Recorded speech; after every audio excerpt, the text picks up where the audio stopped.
Some people say she's misunderstood. Others think she has an upset stomach.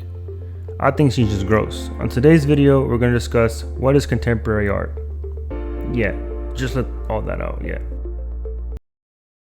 This question challenges the question itself, since by definition, contemporary art doesn't have a set of principles. Chances are you'll leave this video more confused than you came in. However, you will at least see an array of art pieces in my attempt to describe its meaning and significance to contemporary art. To make things more difficult, I'll start with another confusing question. What's the difference between modern art and contemporary art? A question even the scholars debate. First, let's start with modern art. Historians don't accredit any one particular artist for the beginning of modern art or a particular date, or at least there isn't a consensus. However, there are influential artists and dates that all contribute to the formation of modern art. One transitioning moment would be the Impressionist movement that moved away from naturalism and realism. Impressionist paintings focused more on how light was depicted and how it reflected off of nature. They removed the emphasis of lines and tried to paint the transient effects of sunlight. As you can see, this began a new trend of painting another part of reality, other than the realistic visuals we typically see in previous art. This type of art really left an impression on me. If one artist was to be given more credit than another for creating modern art, it would be Edward Manet. From Impressionism, new forms of depicting reality started, such as pointillism, which uses distinct dots to form a greater image. Japanese printmaking is said to be an influential factor in European art that helped influence the shift towards modernism. These different styles were gaining notoriety, which fueled the constant push for different art movements. Post-Impressionism was created, which took the wavy style of Impressionism but left alone the realistic reflection style of light and emphasized the symbolic feelings, moving further away from naturalism. Vincent van Gogh is one of the most famous post-impressionists. Many say he wasn't very good at listening to his impressionist teachers. Now that the artistic lid was open, modern art took center stage. All the artists mentioned are said to be huge contributors to modern art, and some argue are modern artists themselves. So modern art involves the likes of Henri Matisse and his homies that like to paint in a Fauvier style.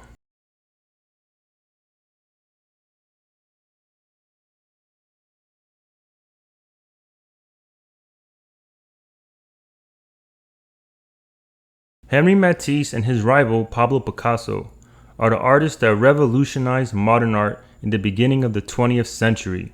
Both of these artists would travel to different regions of the world for inspiration, so other cultures must be credited for shifting modern art as well, making it a global contributing force. Pablo Picasso, the co-founder of Cubism, is said to have been inspired by earlier African art. Up to this point, art had become more and more abstract. A time lapse of Picasso's earlier work to older work is a solid representation of this.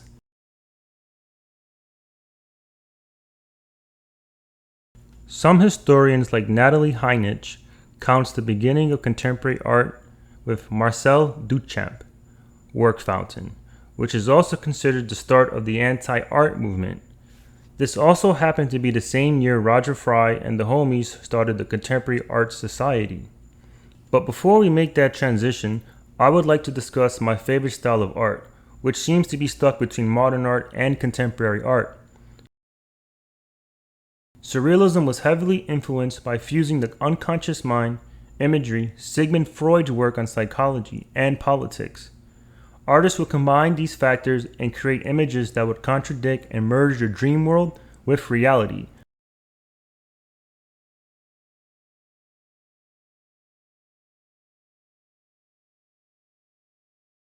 André Breton, author of the Surrealist Manifesto, wrote that the goal is to merge the conscious and subconscious mind to an absolute reality, a surreality. Around the same time, World War I and World War II forced a huge influx of European artists to move to America, and the anti-art movement continued. From here, abstract expressionism, American modernism, social realism, and many more streams of art began to flow. The two world wars within itself was a huge contributing factor for art. The amount of bloodshed and violence undoubtedly shifted inspiration for the future artists to come. The rise in feminism and a rush of female artists was another contributor to the shift. This leads us to contemporary art, which is said to have started between the 1950s to the 70s, depending on the scholarship you hold to. The main difference, besides highly contested dates, is the fact that modern art wanted to challenge the way you can represent art, while contemporary art wants to challenge the very notion of art.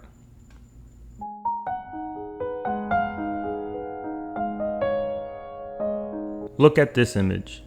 I want you to try to tell me what this image means and how it makes you feel. You see this inner contemplation and reflection? Pause here for a moment longer. Hold on to the sensation this piece is causing in you. This is the purpose of contemporary art, to touch the part of you that is mysterious yet so close to you. Contemporary art has no set system, similar to our subjective feelings we all feel on a daily basis. We all have the same general set of feelings, but we do not all feel the same way about the same things. Contemporary art uses this as its target audience. Since art is a reflection of society, contemporary art emphasis on subjective appreciation fits perfectly with the 21st century human. It doesn't matter in what form the art comes in, or how aesthetically appealing the art is, or even if another person agrees that it's even art. The feeling that is being moved is what's being sold. A few more defining features of contemporary art is the addition of different styles, use of diverse materials, subject matter, and its diversity in general. You have installation art, performance art, land art, and a tons more that you'll be shown throughout the video. The themes in contemporary art, although not limited to, but most commonly portrayed, is identity politics, globalization, technology, society, culture, and political critiques. The explanation portion of the video is finally completed, and I'm pretty sure you're just as confused on the difference between the two movements and when they started and ended, but for the sake of simplicity, let's just say modern art started in the 1860s and ended with the start of contemporary art in the 1960s, which still continues till today. Now that that's out the way, let's get into some artists I believe represent contemporary art.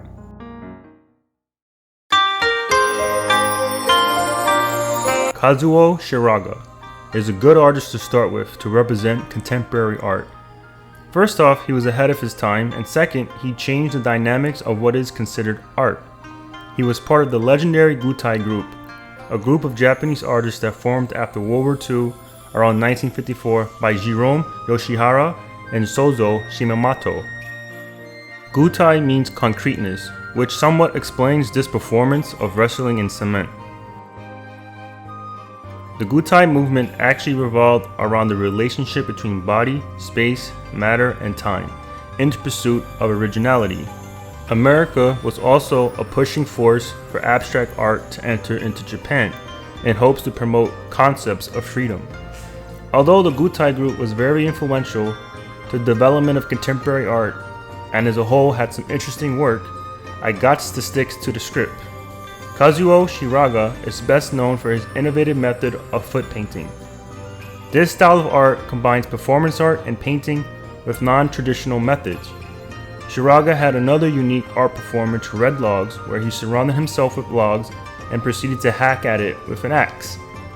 According to Shiraga, this wasn't performance art, but rather openings to a picture that could be looked at endlessly, which I have to admit, I don't understand what that's supposed to mean. But let's pause for a second and consider what's entering into the art world around this time. Not only did we move away from naturalism into abstraction, but we are now introducing a person's interaction with material that then creates an abstraction or a demonstration of an abstraction as art. The concept of art is beginning to be blurred. Okay, let's get into some disturbing material. Apparently, our friend Kazuo Shiraga had a dark side. In the beginning of his foot painting method, he wasn't using white canvases. He was initially using the skins of dead boars to create his foot pieces. He would dip his feet in paint and then suspend himself where he will stomp, slide, twirl on the skins of a dead animal. Sadly, I do not have any footage of this, but here you have Kazuo's work, Wild Boar Hunting 1 and Wild Boar Hunting 2. Here you can actually see the coagulated blood and the fur of the boar's hide. You can also make out the intermingling of his foot markings. It is said you can still smell the combination of paint and carcass from these pieces.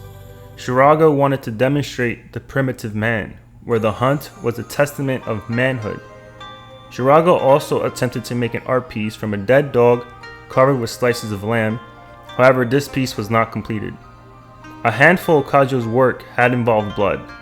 Some of his lesser known works involved pig intestines stuffed with cement, cow livers preserved in formaldehyde, and other disturbing experiments. The blood between my toes. I stomp on the heads of the demons that haunt me and my people. The blood flows in me as I make the enemy's blood flow with the paint. The smell has no burden on my senses. The angel of death shall be beneath the feet of the free Japanese. I'm sorry, this wasn't a quote. This is what I imagine Kazuo saying while he tap danced on the boar canvases. Historians argue whether World War II, which led to a lot of bloodshed in Japan, was the influencing factor for Kazuo's pieces involving blood. Interestingly enough, Shiraga became a Buddhist priest in 1974 and continued his artwork after his transcendence.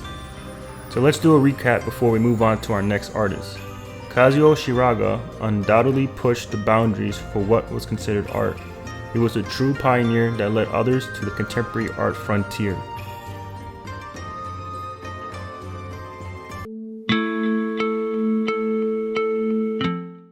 Damien Hirst. I feel he encompasses what contemporary art is. He is an English artist and is said to be one of the wealthiest contemporary artists to date. He himself has admitted that he tries to make as much money as he can from his work. This kind of attitude is turning art somewhat into a capitalistic business. But since art is a reflection of the people, this mindset should not be of surprise for this era in art. Hirst is also known for purposely trying to create art for its shock value and to gain media attention, which sparks another debate. Can something that isn't inspired from within be considered meaningful art? Or is seeking shock value just another means in which art can be expressed meaningfully? Damien is even known for hiring other artists to paint for him and work on his pieces. To throw another blow onto the man's image, he is also accused of stealing art ideas and imitating the works of others.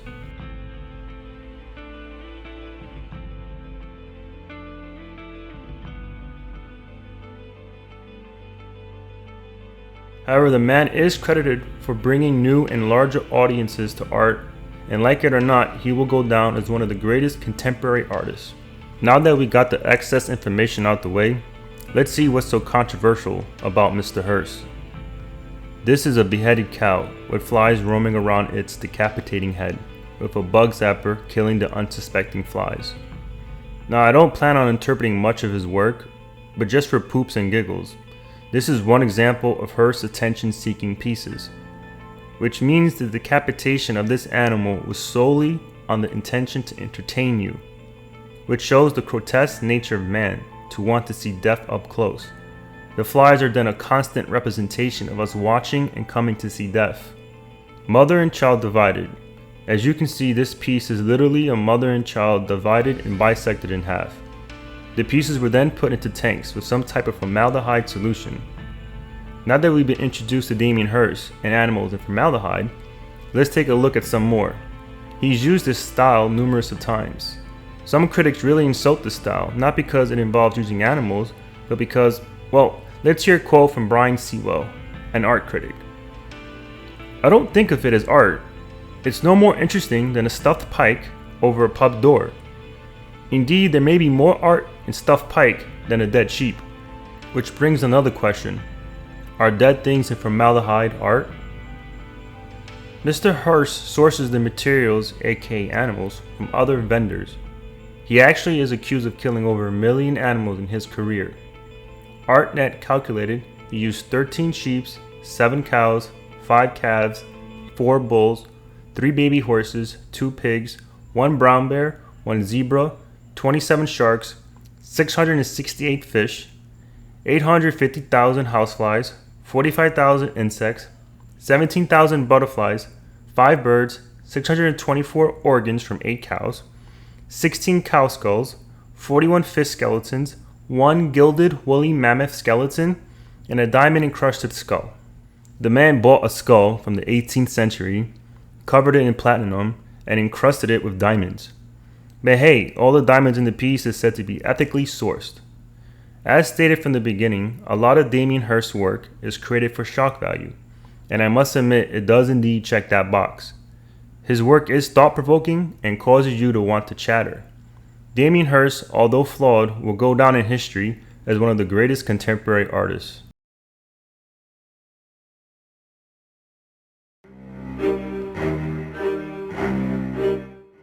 Marina Abramović is a Serbian performance artist, and in all honesty, she captures the true essence of contemporary art. Her intent is questionable and disturbing. She's known by many as the grandmother of performance art. This appears to be an occult ritual practice. She's using pig blood to write out some sort of obscene directions. I get very eerie and dark vibrations, but after listening to her speak for herself, she doesn't admit to any religious or occult practices, but does use these concepts in her work for an art performance. From her speech, it seems she's trying to push her mind and body to its limits, to strip away identities and physical attachments. She is almost trying to become an object, and uses her body as a tool to demonstrate the state of consciousness, or unconsciousness. She has performed this a number of times. There's a conspiracy involving her, spirit cooking John Podesta and the Clintons, but that's not what this video is about. However, she does in fact use this performance at dinner parties. Marina is indeed controversial and does ask some triggering questions.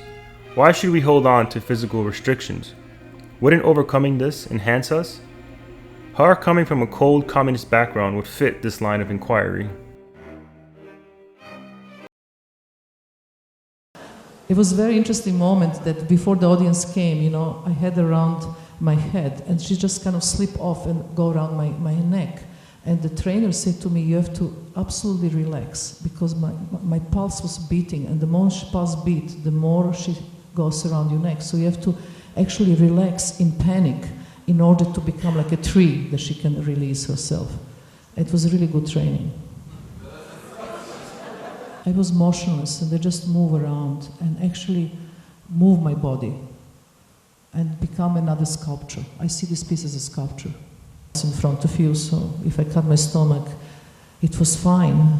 It was in the purpose of performance in those days. And to get rid of fear of cutting, of pain, actually have a strength enough to overcome that pain.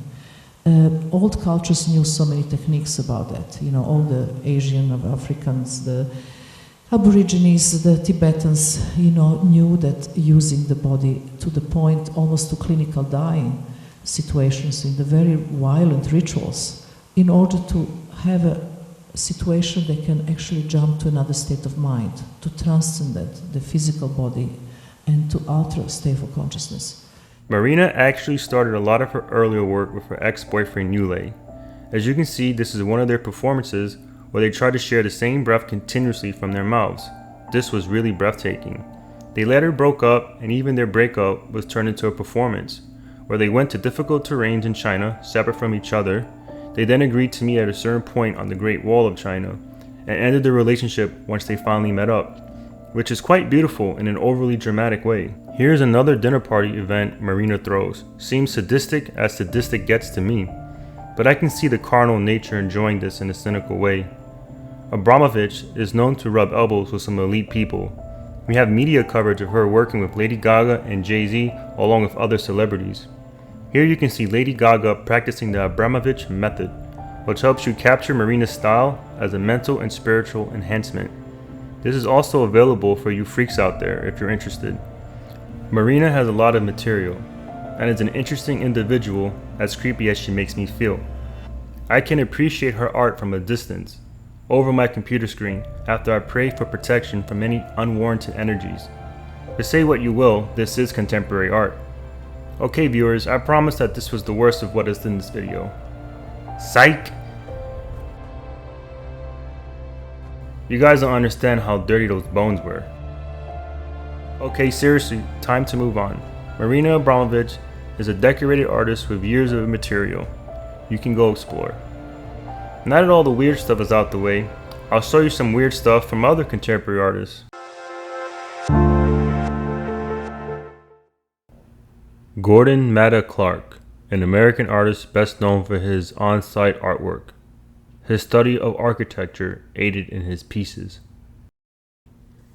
Robert Smithson, an American artist best known for sculpture and his land art. Dan Flavin, another American artist that was famous for his installation art and sculpting. He liked to use fluorescent light fixtures in his pieces. Andy Warhol, a well-recognized artist best known for his pop art.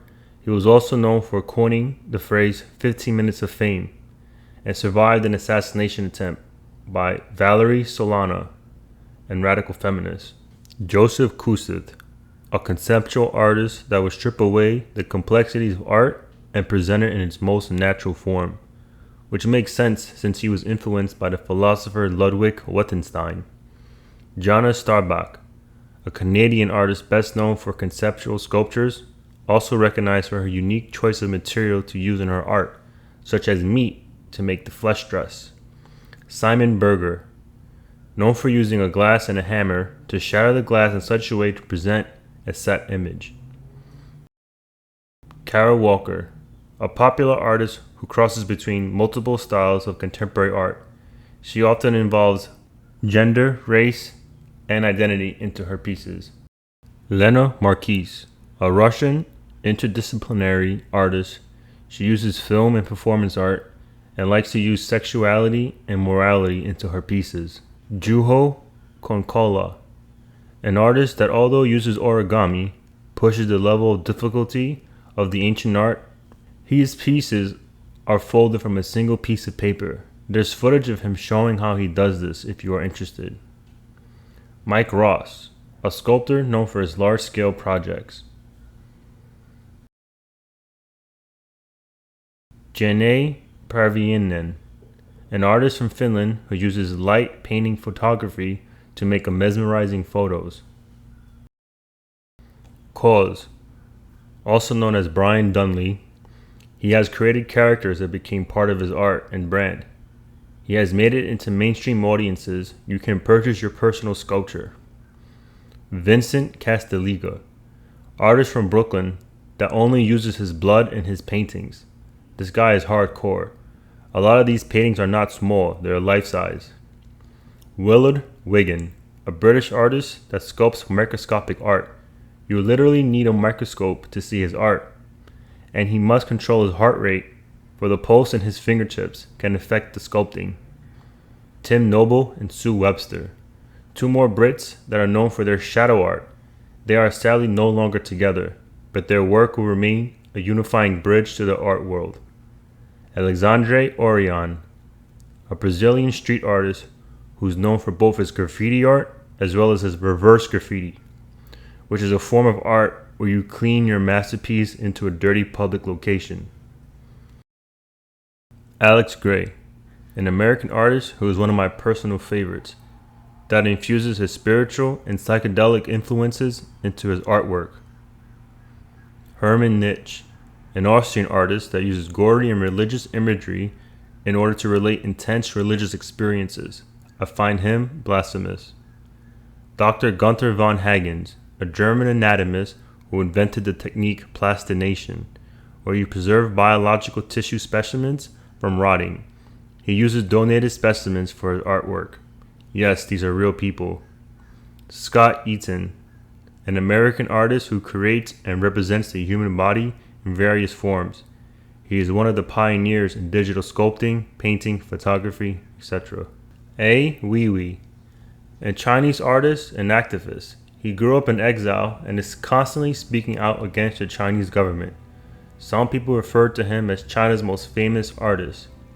Yayoi Kusama, a Japanese artist who is most famous for her sculptures and installation art. Her pieces are truly an experience. She suffers from psychedelic schizophrenia and she balances life between living in a psychiatric institution and her art studio.